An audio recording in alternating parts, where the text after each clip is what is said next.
These are three major red flags that I want to point out in cryptocurrency. We've helped over 11,000 people. We've heard every single nightmare story that you can imagine around people getting wrecked in crypto. Now, I'll continue to keep saying this on videos, and this is going to be a little bit part of number 3. But remember, please never, ever send your crypto or money to anybody you do not know. It doesn't matter if they're using our likeness and image. If you don't know the person directly, you don't have their phone number, I'll never ask you to send me your crypto. We do not invest people's crypto. We do not have a trading platform. So I want to make that very careful. But I want to show 3 red flags because we see this all the time. In the influencer space or in cryptocurrency or in the financial space, one of the biggest things you need to pay attention to is narrative changing. When an influencer or somebody within the space, narrative is changing over and over and over again, you have to be very careful and ask yourself, why do they keep changing their narrative? If their narrative changes, like the wind, that means they have no solid plan and they're only doing it for financial gain. A narrative change example would be meme coins were pumping like crazy. Influencers were creating meme coins, they were promoting meme coins, and then all of a sudden the market comes collapsing down and they no longer can make you the exit liquidity and make money off it, and they're not being paid anymore. So their narrative switches to utility. UTL, utility, right? So they're constantly switching narratives. They go from meme coins because they're making a ton of money, and then boom, once it collapses, they quickly shift over to utility. We're like goldfish and our attention changes like that. So if they can switch the narrative really fast, we don't catch on to it. So they go from meme coins because they're making money, and then boom, they switch to utility when meme coins collapse. Okay, blaming. They're constantly blaming this, or they're constantly blaming another influencer, or they're constantly doing stitches trying to point out the flaws with other people. When you see someone constantly blaming someone else, I think we all know that in life. If they're pointing a finger at you or someone else, there should be 5 fingers pointing back at them.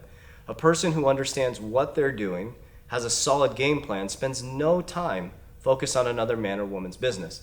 So narrative shifting, you got to be very careful of who you're following. Number 2 is blaming. They're constantly pointing the finger. Okay, that means they're not focused if they're focused on somebody else. And it's too good to be true, or you have to. Fear. Too good to be true is you're going to make a large amount of money in a short amount of time. That's why I've always been utility. That's why my narrative has never changed. I've always been long-term, fundamental, exit plan, entry plan, okay? Or fear, for example, QFS accounts. They're a scam. Like, oh, if you don't take it off of Coinbase and you don't get it into a QFS account, you're gonna lose all your money. If it feels fearful, take a deep breath, seek wise counsel, and don't make any decisions until you seek wise counsel. Let's break that down. 3 red flags, narrative changing. If you see someone's narrative changing over and over and over again, I always run as fast as you can. Number 2 is blaming. They're constantly pointing the finger at other people, right? This influencer's wrong, or this person's doing that wrong, or this group is doing this, or this group is doing that. They're deflecting from themselves. That's in life. That's a life lesson, right? A focused person, a man who's focused on God, protecting his ecosystem at all costs, doesn't have time to be focused on another man or woman's business. Too good to be true. If it's constantly, this is the next best thing, this is the next best thing, this is gonna make you rich, run as fast as you can. There is no get rich quick. There's getting wealthy for sure by building a game plan, creating a narrative, sticking to it, and working and tilling the ground until the crop is built. That's it.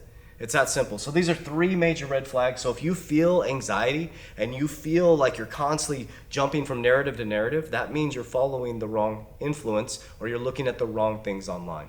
So these are 3 things that I've seen massively over helping 11,000 people. And these are the things they say. Oh, I got wrecked because this person told me to do this. And then I look at the person's narrative, well, it switched from meme coins to utility very quickly. They're blaming. That person's always blaming this, or it's this, and then it's too good to be true, or they're providing fear. So I hope that helps a little bit. We want to keep people safe within crypto. And as we always say, warriors, rise, get your shit together. Let's go.